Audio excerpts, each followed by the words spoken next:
بڑی عید کی بڑی خوشیاں، ملک بھر میں عید الاضحیٰ مذہبی جوش و جذبے سے منائی جا رہی ہے۔ کراچی اور لاہور سمیت چھوٹے بڑے شہروں میں نماز عید کے اجتماعات، شہریوں کی ایک دوسرے کو گلے لگا کر مبارکباد۔ صدر مملکت آصف علی زرداری نے ایوان صدر، وزیر اعظم میاں شہباز شریف نے لاہور ماڈل ٹاؤن میں نماز عید ادا کی۔ گریٹر اقبال پارک میں نماز عید کا بڑا اجتماع، علامہ ابتسام الہی ظہیر نے امامت کرائی اور خطبہ دیا۔ ملک کے دیگر سیاسی رہنماؤں نے آبائی علاقوں میں نماز عید پڑھی۔ علماء اکرام نے فلسفہ قربانی پر روشنی ڈالی، صبر، ایثار اور قربانی کا درس دیا۔ ملک کی سلامتی و خوشحالی اور مظلوم فلسطینی بھائیوں کے لیے خصوصی دعائیں۔ سما فیملی کی جانب سے تمام اہل وطن کو عید کی خوشیاں بہت مبارک۔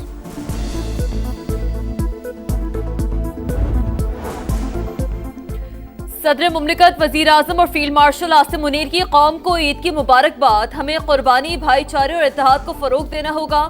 آصف علی زرداری کا پیغام۔ وزیر اعظم نے کہا، بھارت کے حملے پر قوم یکجا اور متحد ہو گئی۔ ہمارا اتحاد دشمن کے لیے پیغام تھا کہ اپنے وقار کے لیے کسی ایک قربانی سے دریغ نہیں کریں گے۔ Chairman joint chiefs of staff committee اور سروسز چیفز کی بھی مبارکباد۔ امن، خوشحالی اور قومی یکجہتی کے لیے نیک خواہشات کا اظہار۔ بلاول بھٹو، مریم نواز، علی امین گنڈاپور، مولانا فضل الرحمان اور وفاقی وزیر عبدالعلیم خان کی بھی قوم کو مبارکباد۔ کہا، مارکہ حق بنیان المرصوص کے شہداء کے طفیل آج ہم یہ تہوار منا رہے ہیں۔ فلسطین کے مسلمانوں کے لیے بھی دعا گو ہیں۔ نماز عید کے بعد شہر شہر سنت ابراہیمی کی پیروی میں جانوروں کی قربانی، ہر چہرے پر خوشی۔ جس کی قربانی ہو گئی وہ گوشت بانٹنے نکل پڑا، کسی کو اب بھی قصائی کا انتظار۔ بچے اپنے لاڈلوں کو قربان ہوتا دیکھ کر اداس، خواتین نے کچن کا محاذ سنبھال لیا۔ سب سے پہلے کلیجی کا ناشتہ، دوپہر میں بنیں گے مزیدار پکوان، دعوت کا ہوگا خوب اہتمام۔ پاک سعودی عرب تعلقات نئی بلندیوں پر، دونوں برادر ممالک کا اسٹریٹجک شراکت داری کو وسعت دینے پر اتفاق۔ وزیر اعظم کی سعودی ولی عہد سے ملاقات، بھارتی جارحیت سے آگاہ کیا، کشیدگی میں کمی اور پاکستانی موقف کی حمایت پر اظہار تشکر۔ عید کی مبارکباد دی۔ شہباز شریف نے کہا، پاکستان خطے میں امن کے لیے پرعزم ہے، اپنے دفاع میں بھارتی جارحیت کا جواب دیا۔ خطے میں پائیدار امن مذاکرات سے ہی ممکن ہے۔ فیلڈ مارشل عاصم منیر اور نائب وزیر اعظم اسحاق ڈار، وزیر داخلہ محسن نقوی اور وزیر اطلاعات عطا اللہ تارڑ کی بھی ملاقات میں شرکت۔ شہزادہ محمد بن سلمان کا پاکستانی وفد کے اعزاز میں ظہرانہ۔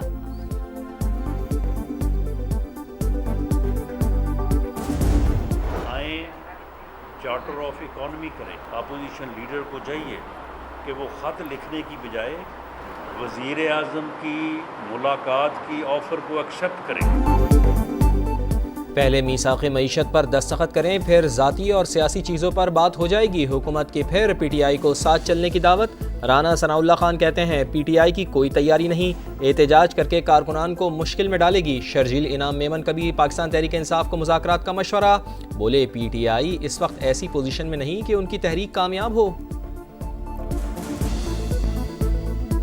مجھے نہیں لگتا کہ پی ٹی آئی کی کوئی تحریک جو ہے وہ اس وقت کامیاب ہوگی۔ میری خواہش ہوگی کہ بھلے وفاقی حکومت ان سے ڈائلاگ کرے پی ٹی آئی سے، اور تمام مسائل کو بات چیت سے حل کرے۔ وزیر اعظم اور وفاقی حکومت کراچی کے لیے کچھ نہیں کرتی۔ خالد مقبول صدیقی کے کہنے سے صوبہ نہیں بن سکتا۔ ایم کیو ایم اسمبلی میں کچھ اور، قومی اسمبلی میں کچھ اور کہتی ہے۔ میئر کراچی مرتضی وہاب کی تنقید، بولے، میرے کام سے کسی کو مرچیں لگتی ہیں تو لگے۔ فلسطین میں مظالم پر عالم اسلام خاموش ہے، دعا کریں تو اس پر بھی اعتراض کیا جاتا ہے۔ وزیر دفاع خواجہ آصف کی عید کے دن فلسطین کے مظلوم مسلمانوں کے لیے دعاؤں کی اپیل، کہا، اللہ تعالیٰ فلسطینیوں کو فتح یاب کرے۔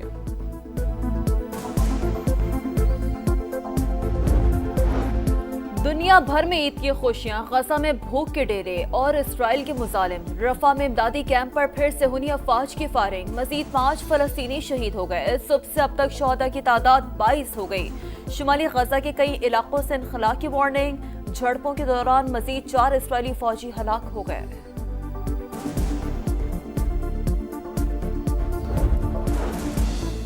دوستوں کی لڑائی میں شدت آ گئی۔ ایلان مسک کی کمپنیوں کے ٹھیکوں کو دیکھ رہے ہیں، ان کو ملنے والے پیسوں کی قانونی حیثیت کا جائزہ لیں گے۔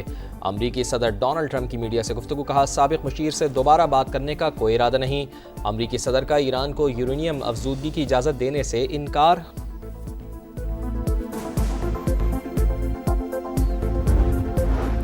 لاس اینجلس میں غیر قانونی تارکین وطن کے خلاف امریکی حکام کا کریک ڈاؤن، شہری سراپا احتجاج، پولیس و مظاہرین آمنے سامنے، سڑکیں میدان جنگ بن گئیں، آنسو گیس کا بے دریغ استعمال، درجنوں افراد گرفتار۔ چین ایک بار پھر پاکستان کے ہم قدم، 40 5th جنریشن J-35 اسٹیلتھ لڑاکا طیارے اور جدید ترین میزائل ڈیفنس سسٹم دینے کی پیشکش، $3.7 ارب قرض کی ادائیگی بھی مؤخر کی جائے گی۔ چینی کمپنی 1 لاکھ پاکستانیوں کو IT اور AI کی تربیت دے گی۔ عید کے تینوں روز ملک میں شدید گرمی پڑے گی، لاہور میں پارہ 46 تک جائے گا، اب بیشتر شہروں میں درجہ حرارت چھکے چھوڑائے گا، سندھ و بلوچستان کے میدانی علاقوں میں بھی شدید گرمی ہوگی۔ دنیا بھر میں عید کی خوشیاں، غزہ میں بھوک کے ڈیرے اور اسرائیل کے مظالم، رفح میں امدادی کیمپ پر پھر صہیونی افواج کی فائرنگ، مزید 5 فلسطینی شہید ہو گئے، صبح سے اب تک شہداء کی تعداد 22 ہو گئی۔ شمالی غزہ کے کئی علاقوں سے انخلا کی وارننگ، جھڑپوں کے دوران مزید 4 اسرائیلی فوجی ہلاک ہو گئے۔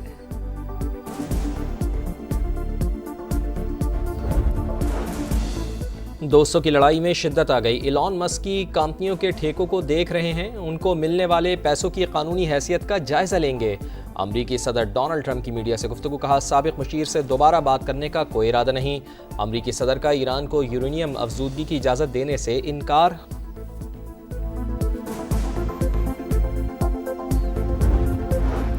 لاس اینجلس میں غیر قانونی تارکین وطن کے خلاف امریکی حکام کا کریک ڈاؤن، شہری سراپا احتجاج، پولیس و مظاہرین آمنے سامنے، سڑکیں میدان جنگ بن گئیں، آنسو گیس کا بے دریغ استعمال، درجنوں افراد گرفتار۔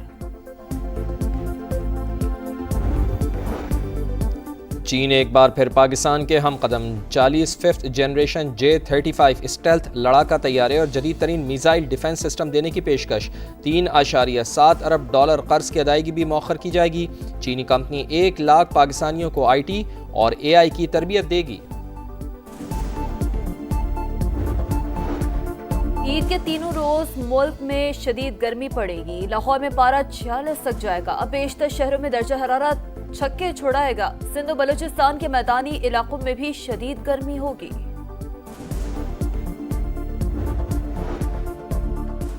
طلسماتی بولر کی کرشماتی پرفارمنس کا اعتراف، ٹیسٹ کرکٹر عبدالقادر مرحوم ICC ہال آف فیم میں شامل لیجنڈری اسپنر نے ٹیسٹ کیریئر میں 236 وکٹیں حاصل کیں، کئی یادگار فتوحات بھی دلوائیں۔ ہال آف فیم میں شمولیت پانے والے 7ویں پاکستانی ایلسٹر کوک، سہواگ اور اروندہ ڈسلوا کو بھی انٹری مل گئی۔